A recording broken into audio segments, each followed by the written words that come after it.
people would cry and just be like, wow, I have been dieting my whole life. If this works, my life's changed. Yeah. And it did work.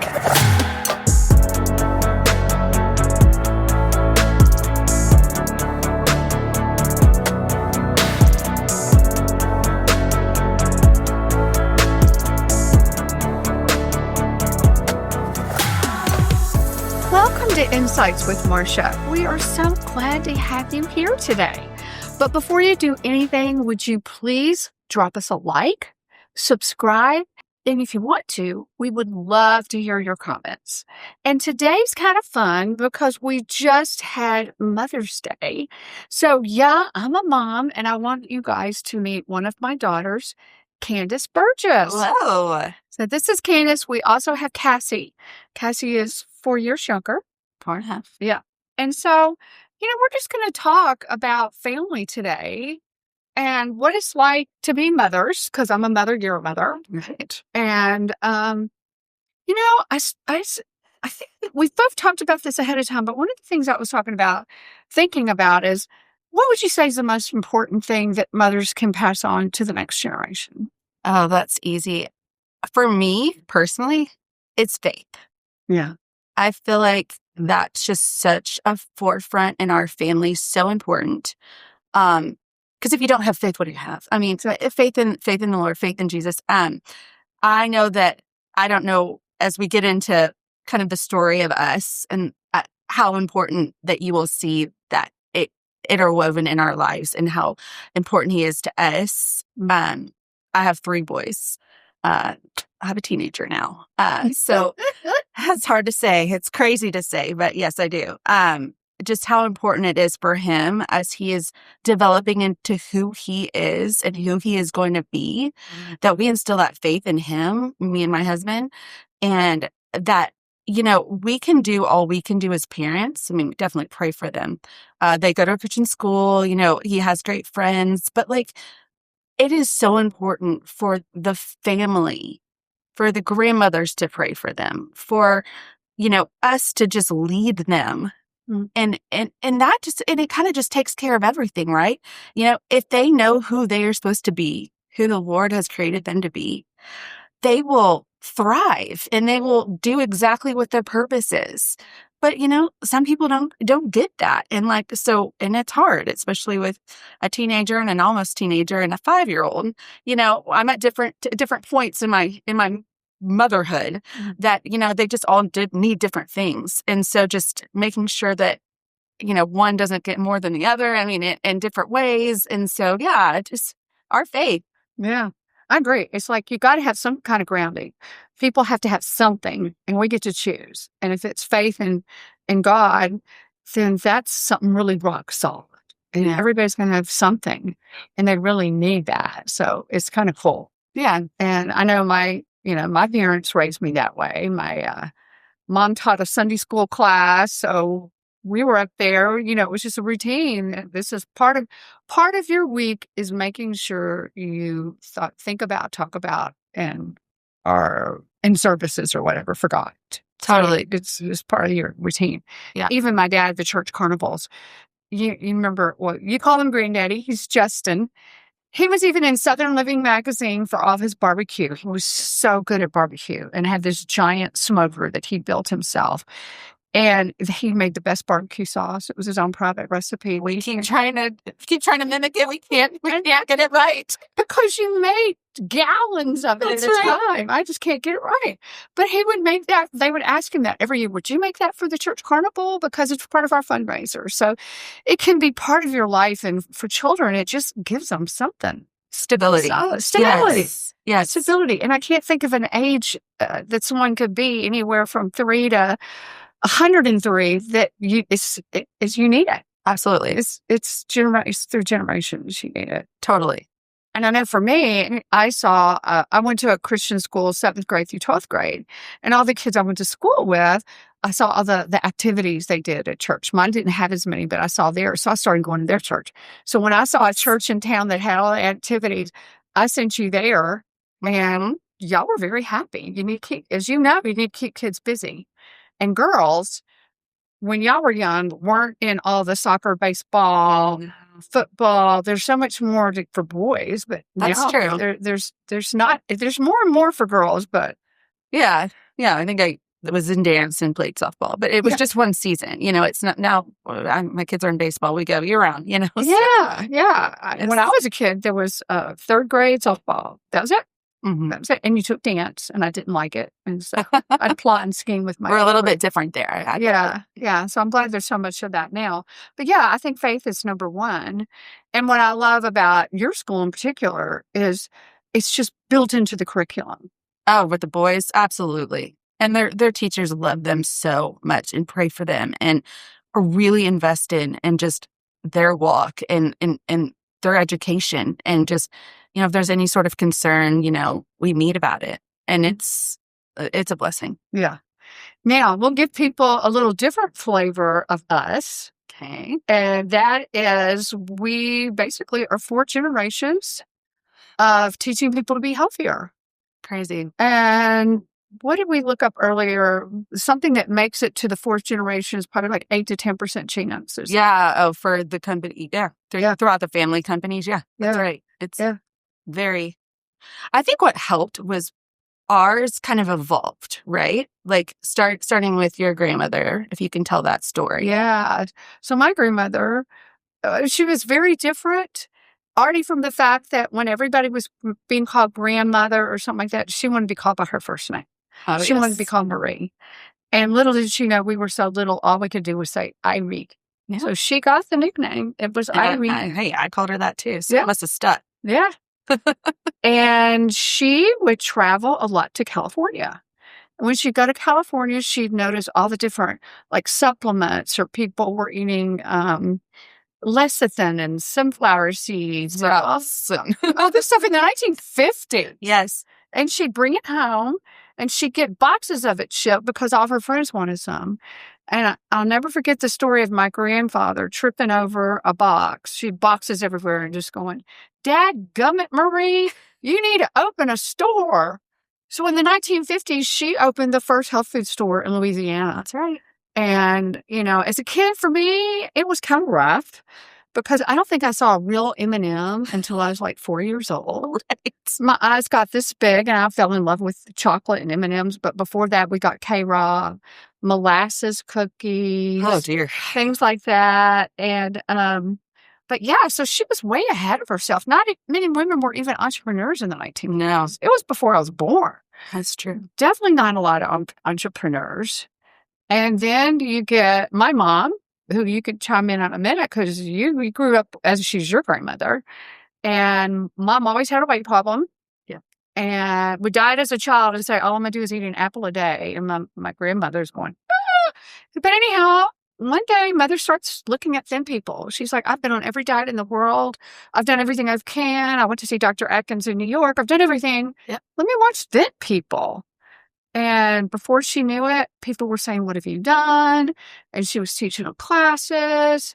And then a group of doctors in Dallas, so here's the book, a group of doctors in Dallas started, asking her, would you come teach us? So from that, she wrote The Dallas Doctor's Diet, which was perfect because it just chronicled her at that time 7-week class. Because it's not a diet. You couldn't say, eat this and eat that, and here's what you're going to have for lunch, here's what you're going to have for dinner. You couldn't give them a diet list. You were reteaching them how to eat. Well, that was the paradigm shift for most people because they just were used to getting the diet sheet that says a hard-boiled egg for breakfast and, that diet toast, diet margarine.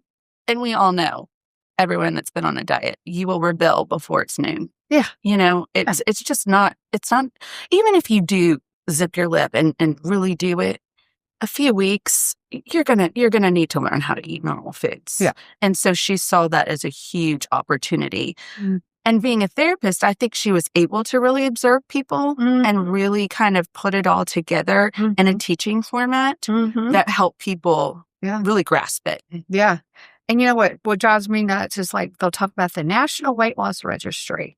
And that's all these people that have successfully lost weight and kept it off for a certain amount of time. And I'm like, y'all still don't get it. Today, so much stuff they still don't get. But even that they don't get because they're studying people that had a weight problem.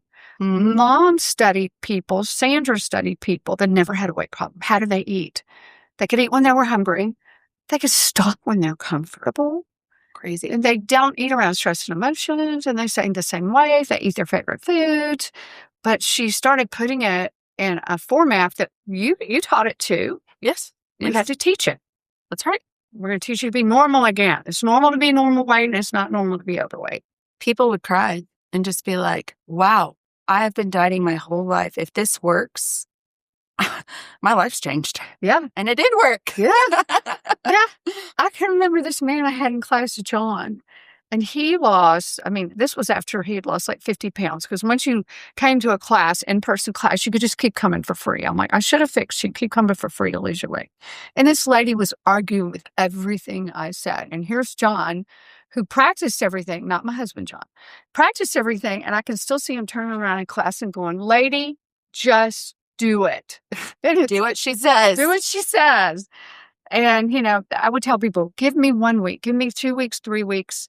It's not what you're eating. That was our favorite slogan. It's not what you're eating, but it's when you're eating it and how you're eating it. Are you eating it when you're hungry? Are you eating it slowly? Because it takes the brain 20 minutes to make that a meal. All that kind of stuff. So that was my sidebar to say that was generation number 2. It was, correct. So I remember as a child, being in Mimi's office. I call her Mimi. Just sitting at her desk, pretending to answer phones, sometimes accidentally answering phones. Playing with her little credit card machine. Y'all remember the credit card machines? But just knowing, like, I want to do something like this. And you're like 5, 6. You're like, well, I'm going to do this. This is what I'm going to do because this is what my grandmother does and what you did too. You talk with her. So I just thought, well, this is how you're going to do it. This is how what being a grown-up looks like. Yes. Yes. And, you and I both love to talk about how the mind thinks in pictures and it doesn't think in words. So whatever pictures we're putting in our mind, we're going to replicate in real life. And so do you think doing that, just that little bit of play like that kind of sets you up to become an entrepreneur? Absolutely. And of course you don't know it at the time, but right. it was an absolute. This is what I'm going to do. Yeah. Yeah. Yeah. I love it. I love it.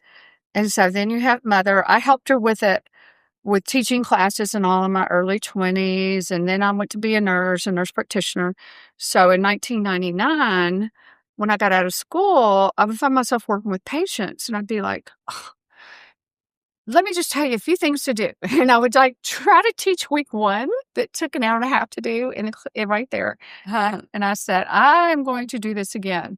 So what was your recollection of that? You're a senior in high school. I was a senior in high school. That's right. So when you made that huge leap, it's like you had gone to school to be a nurse practitioner, which in hindsight was great because it gave you that credibility, which we needed, come to find out. Right. Yeah. So, I just remember, you teaching classes at the little, country club or the little sports club in the neighborhood, and us bringing chairs upstairs, and then eventually going to the church and teaching there, and me helping you sign people in, doing the credit card machine. That's right. We still had that in 2000. That's right. That's right. And so I, went off to college, but ended up coming back and finishing my undergraduate degree in Dallas. So I had the opportunity to kind of work with you more as you were building. I still remember bringing lunch to doctors' offices like the farm reps, just begging them to refer their patients to us. And it was a steady stream, but it just, God had so much bigger for us. And people call us an overnight success. I think we laughed about that. Oh, it didn't feel overnight to us. Yeah, it started in the 70s, and we'll get to it in a little bit. We sold it in 2019. Yeah, the majority. And so, no, it wasn't an overnight success. It felt like a 45-year journey. It was. And it takes a lot of work. And, we never borrowed money. We said, we're going to just, as we make money, we're going to put it back in and we're going to build it up. And, wow. So then you got out of school and you started helping me with it. I did. I was getting my master's at being a mental health therapist, just like my grandmother. But also knew that it could help with curriculum and it could help, just whatever I decided to do. I mean, at this point, we honestly didn't know if you could hire me full time. Yeah. We weren't thinking, I don't know if I can afford it. I hope so. I know. So I worked in mental health clinics and worked with kids, but kids and adults. But I just was so happy the day we got a business partner, and it kind of started to grow. Yeah. And you were so proud to be able to say, Candice, you can come work with me full time. And I was so excited too. Yeah. Yeah. And it was interesting to see, you're the one that brought this up. So why do you think our business worked? The family genre of being a little bit on the futuristic side, the health side. How do you think we kept it going from the 50s, 60s, 70s, 80s, 90s, 2000, that evolution? I think it had to evolve, right? I tell this story all the time when people ask about our company. It started with a health food store. And I think that helped spur, the entrepreneurship in Sandra. She was a very smart, lady. And even for the 70s, brave, to start her own company, to sit down a bunch of people and tell them how they're going to eat and how they're going to stop doing this and start doing that. And in building a company. Yeah. I mean, she also had granddaddy, who is also an entrepreneur, and invented elevating scaffolding. So I saw this from every angle, and I just thought, this is what's normal. Great, let's do this. But yeah, I think teaching in what she found is teaching these small groups or these classes. She would train the trainer, and she'd have several teachers throughout Louisiana and Texas. But really, you couldn't scale it. So that's when you came in, and I think that was just. It's all about timing, Yeah. So we evolved from a classroom because you have to teach people to eat differently. You can't hand them a sheet of paper. And I remember, and this also, I'm going to pull the faith card back in. Absolutely. Because our podcast is all about what's your passion, what's your purpose. Everybody has different seasons of life where that passion and that purpose will change a little bit. And I just knew I was supposed to do this. I would say I can't not do it. When all my other nurse practitioner friends were making great money and I wasn't taking a paycheck, I said, but I have to do this. I just have to do it. So I think that was the God factor saying, what I've got written for you is you're going to do this for me, because this word needs to get out. Yes. So we took it from a classroom to in 2003, I felt like it was him that gave me the idea. The internet was just getting birthed pretty good, at least for the commoner. Yeah. And I'm like, well, why can't you watch it online? And then I don't have to be at a different classroom 5 days a week. That's great. And I'll never forget, because Cassie, your sister, was in charge of shipping. That was one of the things she did. And we all wore every hat you could. That's right. And our shippers sent her a photograph the day that they had a pallet with 10,000 kits on it because everybody got a kit. Just started 10,000 on one day. Yeah. We remember that day. Yeah. And then it started being more and more and more. Hundreds of thousands of people a year from a classroom of 10, probably with mother. Yes. To maybe a classroom of 30 or 50 with us. And so, it's fun to look at certain companies out there now and the ones that you'll go, they didn't evolve. It's almost like a challenge. Like, what kind of companies go out of business that you think never would? Like, it seems like IBM hasn't really kept up with everything. I don't know if that's one, but I'm not sure. But there's so many companies you're like, oh, you didn't evolve. Yeah. There's other weight loss programs I go, oh, you didn't evolve. Several of them have gone out of business or their stock is like down real low. Yes. And it took evolving. It did. We definitely evolved. And it was necessity. I mean, I remember before I had kids, flying all over the country. You did too. Teaching, companies during their lunch break, in a break room. Yeah. It wasn't sustainable. So couldn't get the masses. So I still remember you sitting in the living room with like a big fern behind you filming your own videos. Yeah. Yeah. And if the dog barked, it was all over. She had to restart it. Or if a kid came home from school. Yeah. Absolutely. But you showed grit. Thank you. Yeah, absolutely. Yes. Yeah. So that's a good lesson for people in general. You just got to stick with, if you're passionate about it, then it's meant to be, and you got to stick with it. Yeah. So we worked it real hard. We got our business partners, Den and Wally, with Holmes Murphy, 2007 to 8. And then by 2019, we were with all the household name companies. Oh, yeah. I wish we could name them all. Yeah. Search engine companies, airline shipping companies, you name it. And I'll never forget Jen come to me and saying, I think it's time to sell a portion. And we did. Oh, but there was a lot before that. So that taught you a lot. You were very active in that. What kind of things do you learn with an acquisition? Well, it was hard at first. Just it was our baby. It was our baby. And I was such the next CEO of the company. Like, not that you would ever slow down, but if you were to, and I just thought, okay, well, where am I going to go from here? What am I going to do? Right. Yeah. And also, I've been so protective of that intellectual property, of someone taking our baby and changing it and it not working for people, because seeing people get these results they never thought they could do for themselves. Yeah. Y'all, it was so emotional for us too. Yeah. And so just what does that look like? Are they going to love what we do as much as we loved what we do? Mm-hmm. Mm-hmm. Yeah. True. And then, but you were asking about the process. Like, yeah. Wow. We were talking about wearing all the hats as business owners, and we had every hat on that shelf. I mean, with the, 17 years or something, I was with you.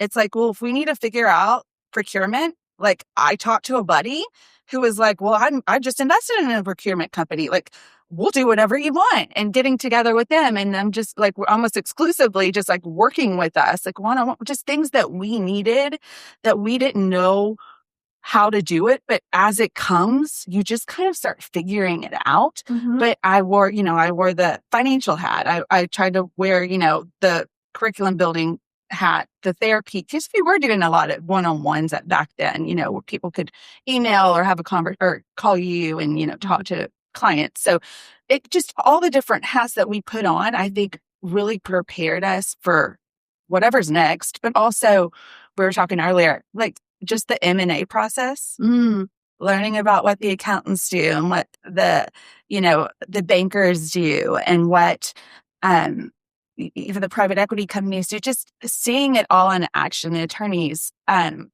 that was like an MBA in a 6 months, don't you think? Yeah. We learned. Yeah, we learned a lot. Yes, we did. A lot. We stuck in there. Yeah. Okay, so now let's just we've talked about faith as far as a family. Let's explain to them a little bit of our family dynamics, because I think it has to do with who we are now. So back to Marie. Gosh, Mom's going to kill me, but I think she was born in 1940. And sorry. Or I guess, Sandra. Okay. Yeah. So gosh, my grandmother was born. I remember, was it 1899? I remember her, or maybe it was just like 1902 or something. I just remember it being like super close to the 17th century or the 19th century. I have to look that up. It could be. But Mom was the third baby. The other two babies had died within the first week of life. So when she had Mother, it's like, okay, so Mom's an only child. And you know how the daughter usually grabs her mom, like Andy probably sees of me a little bit more than he does his mama. You know what I mean? That just seems to happen. That's right. So we were very devoted to my grandmother because we were all she had, basically. And so that kept us really tight. Like I remember studying in psychology, all the psychology you have to have to be a nurse practitioner, the family and the whole line of your age. And I'm at that age now where I'm reevaluating life and, do I have a life? Would I have to have all that kind of crud? I'm never learning it. But I remember there were open families and closed families. Oh, yeah. And we are a very open family. We always had kids over. We're loving, we're generous, but at the same time, we're open and we're tight. We're very tight. So the Thanksgiving table is always, chair is always open. Yeah. For whoever. Yes. I can remember when I was a kid at Christmas, we'd go, who's that over there? And they'd go, and I can remember some of the names. That's Mr. Govan. She's friends with Irie. He's friends with Irie. And who's that?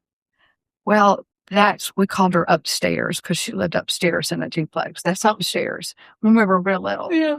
And my grandmother would you never knew who could be around the Thanksgiving or the Christmas table because she was all about the other family. She didn't want anybody loving on people. Yes. And I've heard some people go like, you can't have that person to such and such dinner. And I'm like, oh my gosh, they're single and they're alone. We had those people. Yes. So we were always tight. Cassie, you and me, I call it the 3-minute triangle. Yeah. We're all 5 minutes apart from each other's house. Don't call it codependent. No. You're in a triangle. But having fun. I'm joking. I really do think it is more having fun than codependent. Absolutely. Because it's just, yeah. Okay. Sounds just like a therapist. Yes. And so, but previously, so we live in Dallas. Previously, we lived more in the Richardson Garland area, and we had our 3-minute triangle. And slowly, we started migrating onto this area of town, and we started the 5-minute triangle. Yeah, so, that's right. Yes. And I have so many friends that makes me feel so good. They're like, you're so lucky. And I'll go, why? And I go, because you go out to lunch with your girls all the time and y'all do stuff. And truly, y'all gave a crawfish boil the other night. I'm there for half the party having a ball. I didn't expect you to stay that long. I'm so glad you had fun. I did. And it seems like lately we're always going to lunch on Tuesdays after you play tennis or something. But once again, family is important. It's stability.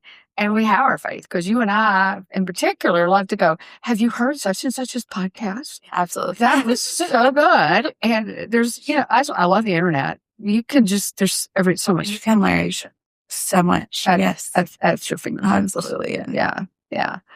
So I was trying to think of a few good questions. A few friends asked me a couple of questions. So this one's actually, you've kind of answered it, but you can expound on it. Did entrepreneurship feel natural because of your upbringing? Absolutely. I mean, and not just, I've kind of told the story about Mimi, being her office. And I would, she'd be teaching a class in the sitting room and tell me to stay in the living room and watch a movie. And, not 10 minutes into her class, I would crawl and peek. Because she was a wonderful grandmother. And honestly, she was 45 when I was born. So she was kind of like a second mother. Yeah.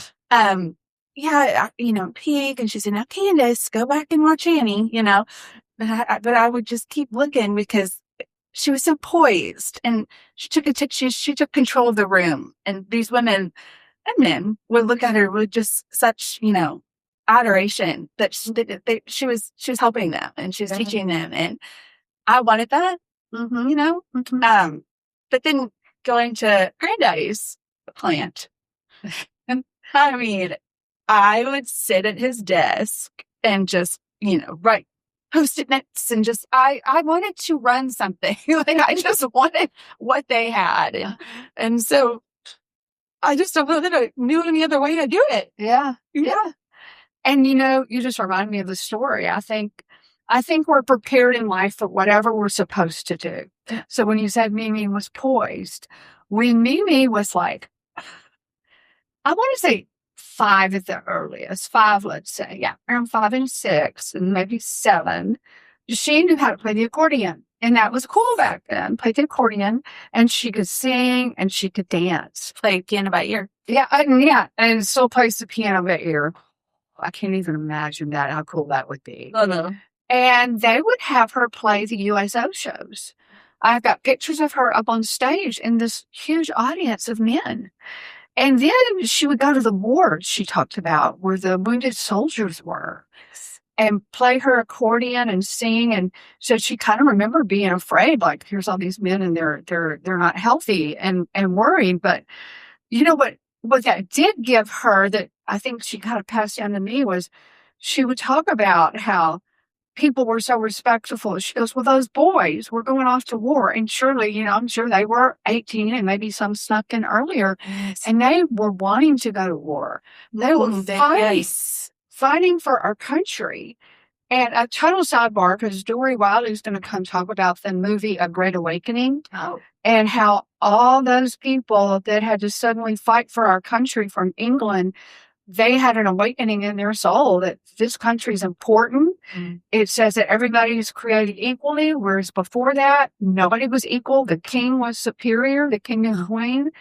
And so she would always say, those boys, they went to war, and, things were rationed. Sugar was rationed. Gasoline was rationed. The whole world, the whole United States felt the effects of war. And really the whole world, because there were world wars back then. And, it's just like history repeating itself. All the things we're going through today. I think if people could remember the past and understand, because when she talked about it, it just came to life. You were playing an accordion. There was some man that might have lost his leg that you're talking to. It all came to life, and we need to remember what our past was to really appreciate what's going on in the world right now. Totally. I also think that gave her confidence. If all those people watched her, raptly watched her and respected her and what she did, it makes you more confident to go up on a stage or write a book. Right. I remember her being on TV when I was a kid, on like Our Magazine or whatever, just being interviewed about her book and about the company. So yeah, I think, like you said, we're prepared as young children for what our purpose is. And all through life, it keeps preparing us for the next season. Yeah.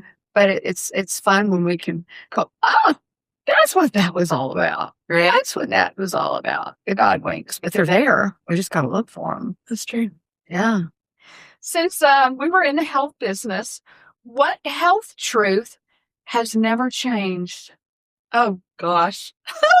What health truth has I got a good one. Okay. Diets don't work.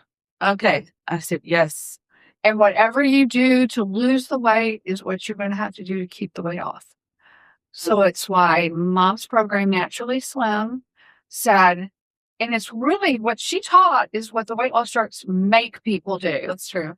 Don't eat unless you're really hungry. Eat slowly, because it took 20 minutes to know you're full. And eating slowly, my people would come back to class and go, I ate half of what I used to eat. It's amazing. So it's controlled that. And most people who thought they were hungry 3 times a day, the majority of people thought they were that, and they realized they were only hungry twice a day. Yeah. So you're not eating as much.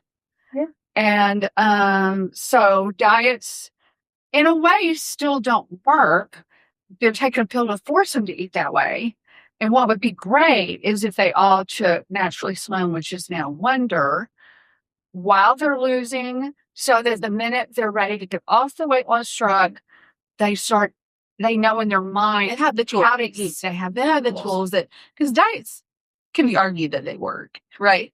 It just doesn't work long term. No, right. Yes. 95% of people put the weight back on. Correct. Yeah. Yeah. So I think that's one. What old wisdom is becoming new again? So I'm thinking of weight loss again. Yeah, I think, kind of something that we fought for a long time is people thought, you're making people starve. They're not eating enough. Right. But if you look at what the weight loss drugs are doing now, they're eating less than what people eat. So it's like, maybe that's okay. Maybe we aren't going to die. Mm-hmm. Maybe we're going to be okay. Mm-hmm. We're not going to starve. Right. And so earlier I had a question, and it was like, what was Marie or Irie teaching in the 50s that took them decades to catch on to? Oh, she was so ahead of herself. Revolutionary. And you got a lot of flack for this too, but she never let me have sugar. And I remember being in the car with her. I must have been like 4. And I was sitting in the front seat, because y'all remember, you sit on the hump in the front seat. My grandmother was driving, my great grandmother was on this side. And my grandmother got me an icy. And Irie was not approval. She did not approve of this. Was not having it. And I remember going, Harry, you stop talking. I want to drink my icy. And Jeremy, that sugar's going to kill her. That was her saying, that sugar, it's a killer. It's a killer. But, and then, we've had to fight this through. I mean, now people understand sugar better.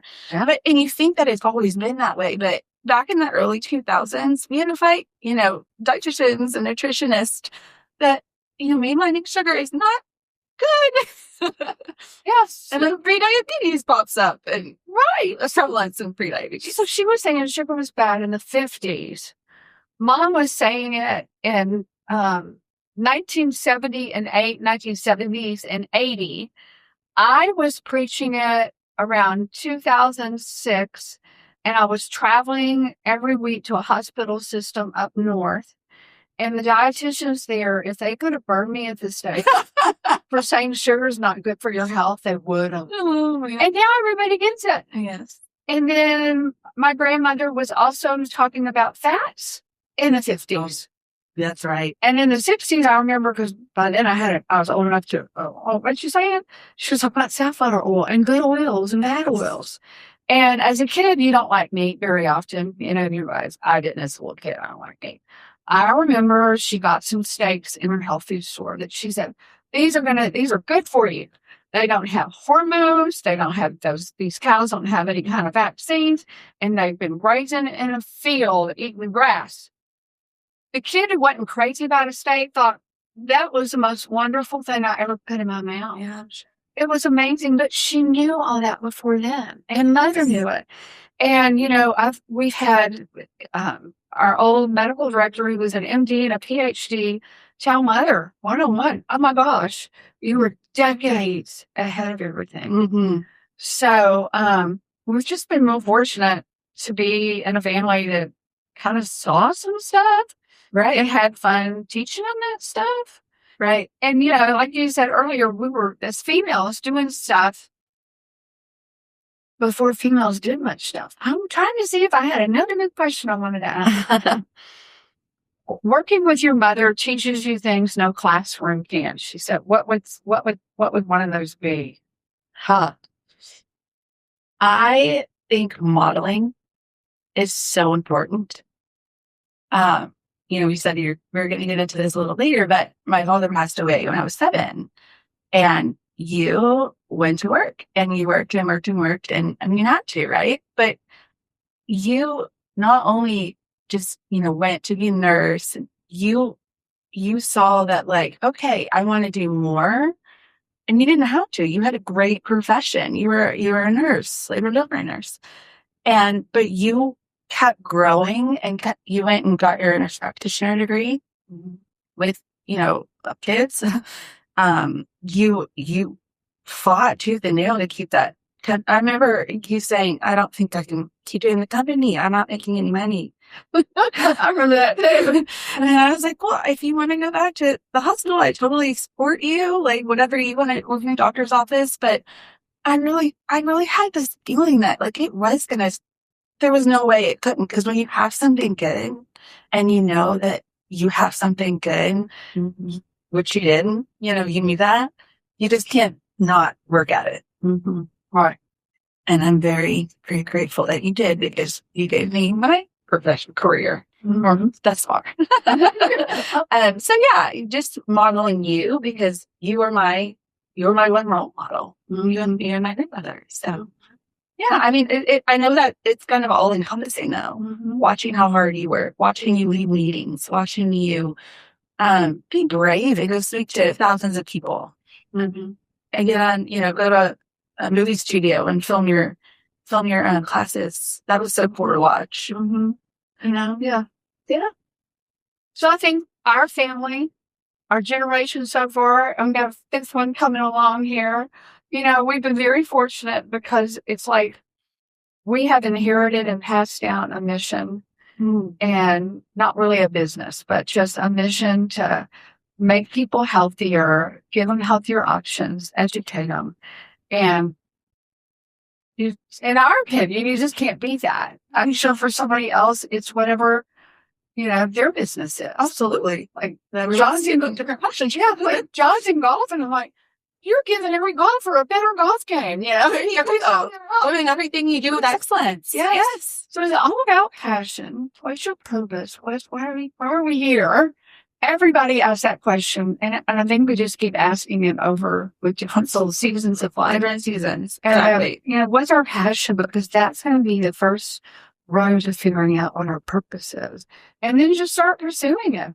And kind of like you said, the time I wanted to give up, I think and they say it's always darkest before the dawn or something. I think it's almost like a test life likes to give you, like, okay, gonna make it a little rough. You gonna stick around? And you go, yes. I remember saying, I'm giving it one more year. Oh, yes. One more year. I remember that. And then within one more year, so don't give up. Would be a good lesson when it's hitting hard. If you know that you're fulfilling your passion, you've met a need in the world and you're helping people. Yeah. We've been so blessed that we got put in that right spot. Absolutely. I keep saying absolutely. But yeah. And so that's what we're hoping Insights with Marsha's going to be. I hope so. That we're going to get messages out that different kind of people need to hear for some reason or another. Yeah. It's always fun. Yeah. So, y'all, I'm going to remind you again, please like us and subscribe and all that good stuff. We hope you've enjoyed it, and please stay tuned, and we'll be back with another Insights with Marsha.